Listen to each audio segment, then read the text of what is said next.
Bem-vindos de volta ao canal Resumo dos Filmes. Hoje eu vou contar as histórias de vingança do filme de comédia dramática hispano-argentino chamado Relatos Selvagens. Alerta de spoilers a seguir. O filme começa com uma modelo embarcando em um avião. Quando o avião decola, ela conversa com um crítico musical e descobre que ambos conhecem um homem chamado Gabriel Pasternak. Pasternak é o namorado da modelo e o crítico musical havia criticado duramente o trabalho dele como estudante de música clássica. De repente, uma senhora idosa os interrompe e se apresenta como professora do ensino fundamental de Pasternak. Outro passageiro a reconhece e se apresenta. Ele se lembra dele como colega de classe de Pasternak, o que a faz exclamar, inacreditável. Então, eles descobrem que todos no avião conhecem Pasternak, e nenhum deles pagou pelas passagens. Então, os passageiros conversam entre si sobre os motivos pelos quais estão no avião. Nesse momento, a aeromoça começa a falar sobre a sua conexão com Pasternak. Ela informa que Pasternak é o chefe de cabine do voo e serviu café para os pilotos na decolagem. Agora, a aeromoça não consegue mais falar com os pilotos, e naquele momento eles ouvem a voz dele. A modelo confessa que traiu Pasternak com o seu único amigo. Então, todos se deu conta de que, assim como ela, tem um passado ruim com Pasternak. Um psiquiatra que já o tratou corre e implora na porta da cabine, enquanto o avião mergulha nas nuvens. Só podemos supor que ele não teve sucesso, pois um casal de idosos acaba sendo atropelado pelo avião. Em outra história, uma garçonete recebe um cliente solitário em seu restaurante com um sorriso. Ela reconhece o homem como um agiota que fez com que seu pai tirasse a sua vida e depois perseguiu a sua mãe. Ela confessa à cozinheira que deseja lançar todos os insultos humilhantes contra o agiota. A cozinheira, no entanto, lhe diz que uma série de insultos não é vingança suficiente e que ela deveria usar veneno de rato. Então ela olha para a cozinheira enquanto volta para o agiota para anotar o seu pedido. É quando a garçonete fica sabendo que o agiota está concorrendo à prefeitura. Com isso, a cozinheira volta a usar o seu veneno de rato para fazer um favor à comunidade. No entanto, a cozinheira não brinca com a sua ideia, e a garçonete percebe que agora é tarde demais. Ela tinha acabado de servir o pedido do agiota e agora quer pegá-lo de volta, mas a cozinheira a impede. A cozinheira se pergunta sobre o prazo de validade do veneno e se ele fica mais ou menos prejudicial quando vence. Durante esse tempo, o filho adolescente do agiota se junta a ele e imediatamente dá uma garfada na comida. Preocupada com o garoto, a garçonete tenta tirar o prato. No entanto, isso só faz com que ela brigue com o agiota. Então, os dois ouvem os gemidos do garoto, que agora segura o estômago com dor. O menino observa com os olhos arregalados enquanto seu pai recebe várias facadas da cozinheira pelas costas. Então, a noite termina, com a garçonete se levantando banhada de sangue. Na próxima história, o motorista de um Audi está irritado no trânsito, enquanto um carro velho e enferrujado o bloqueia na estrada. Seus palavrões ficam mais altos para o outro motorista ouvir no momento em que ele consegue fazer uma ultrapassagem bem-sucedida. Ele se diverte com a velocidade, até que seu pneu acaba furando e não há ninguém para ajudá-lo. Quando ele está trocando o pneu, ele percebe o carro velho e enferrujado se aproximando. Ele rapidamente deixa tudo para trás e entra em seu carro, mas quando o carro para ao seu lado, ele cumprimenta o outro motorista educadamente e pede desculpas. Mas o outro motorista não aceita as desculpas e decide destruir o seu carro. Depois ele joga seus resíduos sólidos e líquidos sem pudor no para-brisa. Depois de fazer um banheiro com o para-brisa quebrado do Audi, o outro motorista entra em seu carro e pretende seguir o seu caminho. Mas o motorista do Audi o empurra para dentro do rio e o seu carro capota. Então ele sai do carro e corre em direção ao motorista do Audi.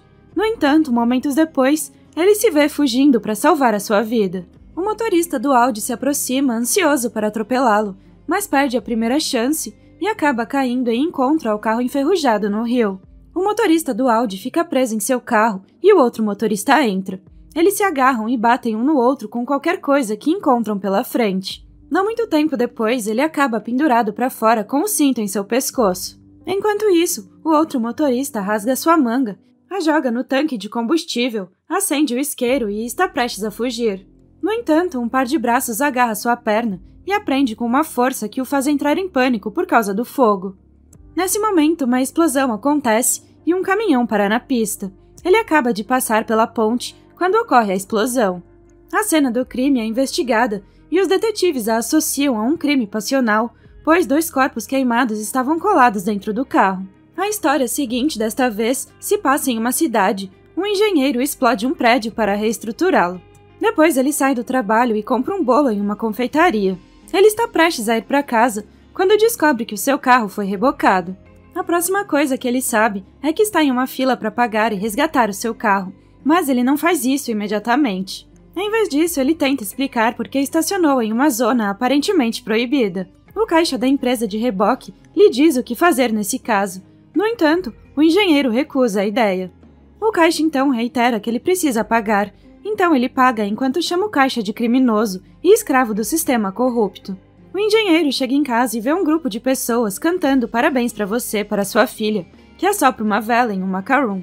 Gentilmente, ele pergunta à esposa se eles podem fazer isso novamente com um bolo, mas a mulher simplesmente o dispensa. Mais tarde à noite, o engenheiro se defende da irritação da esposa e aponta as falhas da sociedade, mas ela discorda, dizendo que a sociedade não mudará e ele também não. No dia seguinte, o engenheiro vai novamente ao departamento de veículos. Ele está pedindo um reembolso de ontem, mas o funcionário se recusa a ouvir as suas exigências. Então ele quebra a divisória de vidro do funcionário e vira notícia. Ao sair da prisão, o engenheiro lida com desemprego, divórcio e processo sobre a guarda dos filhos. Nesse dia, o engenheiro não tem êxito em sua entrevista de emprego e descobre que o seu carro foi rebocado novamente. Pouco tempo depois, surgem notícias sobre um atentado no estacionamento do reboque. Os dias passam e o engenheiro ganha um apelido, Dinamite. E agora as pessoas estão buscando a sua libertação da prisão, onde ele comemora o seu aniversário com a esposa e a filha. Na próxima história, um carro para na entrada de uma propriedade com a placa de identificação desalinhada. O pai interroga o adolescente sobre as suas atividades na noite anterior, enquanto se atualiza com as notícias. Aparentemente, uma mulher grávida havia sido vítima de um atropelamento na noite anterior e o adolescente é o culpado. Agora o garoto está chorando num canto. O advogado conversa com ele e, apesar das suas lágrimas, ele tenta descobrir qualquer coisa que possa inocentar o garoto.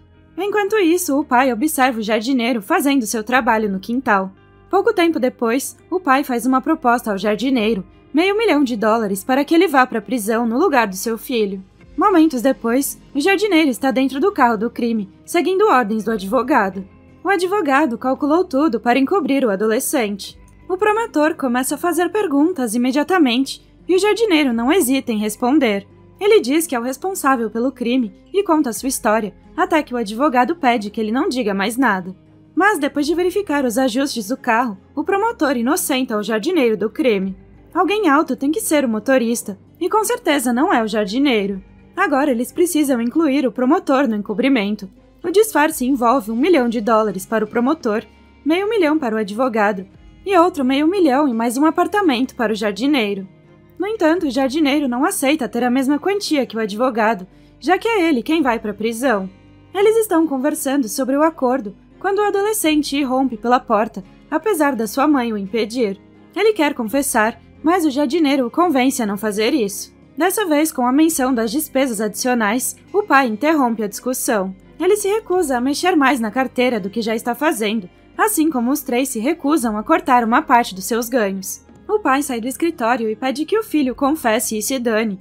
Ele se refere a todos como abutres, então a mãe aparece chorando pelo filho. Isso o deixa furioso ao perceber que as pessoas querem se aproveitar dele por causa do dinheiro. Então a terceira proposta chega. O pai oferece $500.000 para os 3 homens. Dessa vez ele se mantém firme em colocar apenas $1.000.000 no negócio.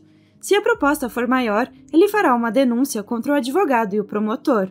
O dia ainda está claro quando a polícia escolta o jardineiro para fora do portão da propriedade. O advogado caminha com eles, enquanto o promotor aos jornalistas. O jardineiro mantém o rosto escondido com um paletó, mas de alguma forma se revela um alvo. Um homem vai até ele e o esmaga com um martelo. É o marido da vítima do atropelamento. Na próxima história, uma apresentação de slides de fotografias entretém os convidados em uma festa de casamento. Depois eles recebem os recém-casados com música alta e abraços. Enquanto todos conversam durante o jantar, a noiva percebe que o noivo está conversando e sorrindo muito com uma mulher bronzeada.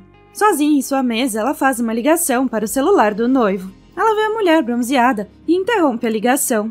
É hora da dança de salão e a noiva aproveita a chance. Ela confronta o noivo que mais tarde confessa sua traição com a mulher bronzeada. Todos ficam surpresos quando a noiva sai correndo do salão.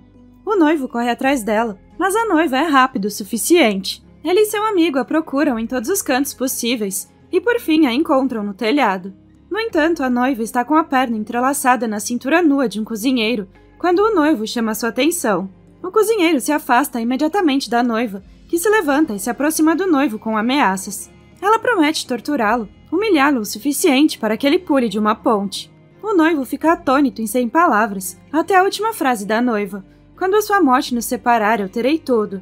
Apenas as suas entranhas expressam a sua repulsa, enquanto ele vomita tudo o que comeu e bebeu na festa. Outra coisa o surpreende. Quando ele retorna ao salão do casamento, seus amigos o tiram do chão. Eles o carregam para a pista de dança, onde as mulheres estão enlouquecidas com a noiva. A próxima coisa que o noivo vê é a noiva segurando a mulher bronzeada pelas mãos, enquanto a gira loucamente. Pouco tempo depois, uma parede de vidro se estilhaça quando a mulher bronzeada bate nela. A festa para momentaneamente, enquanto os médicos tratam dos feridos. A bronzeada geme ao se ver sangrando, e a noiva, por sua vez, embora manchada de vermelho, pede a atenção de todos para retomar a festa, mas as damas de honra hesitam em obedecê-la. O noivo entra novamente para impedir a noiva, mas ela apenas se exalta mais e faz outra cena. A noiva pede aos fotógrafos que registrem o momento em que o noivo se desentende com a mãe. Ela jura que mostrará essa mesma cena em seu próximo casamento, e talvez para os seus filhos. Suas palavras lhe rendem um estrangulamento da mãe do noivo. Seu pai consegue separá-los e os médicos os atendem. Enquanto os médicos atendem a noiva, um tiro alto surpreende a todos. É uma garrafa de champanhe que o noivo começa a beber, enquanto caminha em direção a uma faca para cortar o bolo. Depois disso, ele caminha em direção à noiva e estende a mão. O filme termina com os convidados saindo gradualmente do salão, e eles ficam surpresos quando os recém-casados começam a sua lua de mel no próprio salão. Obrigada por assistir, não se esqueça de se inscrever e deixar o seu like.